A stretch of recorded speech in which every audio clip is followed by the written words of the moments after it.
جی ہمارے بچے اب بس میٹرک کر رہے ہیں، ابھی ان کو کالج میں داخل کرانا ہے، ابھی کالج والے یونیورسٹی میں جانے ہیں، جاب ملنی ہے، پھر ہم نے ماسٹرز ہیں، پھر ہمارے پوسٹ ماسٹر کی ڈگریز ہیں، پوسٹ ڈاکٹریٹ کی ڈگریز ہیں، ایم فل ہے، پی ایچ ڈی کر لیں، کوئی حرج نہیں ہے۔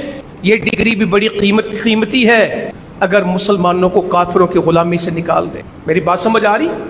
انجینئرنگ، ڈاکٹری، سائنس، کمپیوٹر سائنسز سب کچھ اچھا ہے اگر یہ ہمیں کافروں کی غلامی سے نکال دے، اور اگر یہ علم ہمیں احساس کمتری میں مبتلا کر دے اور ان کا غلام بنا دے اور ان کی تہذیبوں کا پروردہ بنا دے اور ان کے رستوں پہ چلا دے، تو یہ علم سوائے خطرے کے، سوائے ببال کے کچھ بھی نہیں۔ کہ بندہ بڑھتا جائے، اس کی کوالیفیکیشن بڑھتی جائے اور اس کا اللہ سے تعلق ٹوٹتا جائے، یہ کون سا علم ہے؟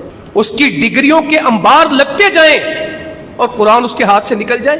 اس کے دفتر میں جانے کی ٹائمنگ ہے، اس کے بزنس میں جانے کی ٹائمنگ ہے، اس کی میٹنگز کی ٹائمنگ ہے، اس کا پورا سکیجول ہے، اس کی پوری اسائنمنٹس ہیں، اس کی پوری اپوائنٹمنٹس ہیں، مگر اس کے شیڈیول میں نماز نہیں ہے۔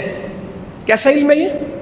6 بجے اس کو ملنا ہے، 7 بجے اس کو ملنا ہے، 4 بجے اس کو ملنا ہے، 5 بجے اس کو ملنا ہے، 2 بجے یہ کرنا ہے، 2:30 بجے، پورے 6 مہینے کے اس کے پاس، میں نے ٹائم مینجمنٹ والوں سے سنا 6 مہینے کا شیڈول بنتے ہیں۔ اس سال میں یہ حاصل کرنا ہے، اس مہینے میں یہ حاصل کرنا ہے، اس ہفتے میں یہ حاصل کرنا ہے، آج کے دن میں یہ کرنا ہے۔ ٹو ڈو کی لسٹ بنتی ہے صبح کو، مجھے یہ کرنا ہے۔ دفتروں میں چارٹ لکھے جاتے ہیں، وائٹ بورڈ پہ لکھا جاتا ہے، لیپ ٹاپ پہ، موبائل میں ڈالا جاتا ہے کہ مجھے آج یہ کرنا ہے، مجھے آج نماز پڑھنی ہے، مجھے آج قرآن پڑھنا ہے، مجھے آج حدیث پڑھنی ہے، آج مجھے اللہ کو راضی کرنا ہے۔ یہ کہاں لکھا ہے؟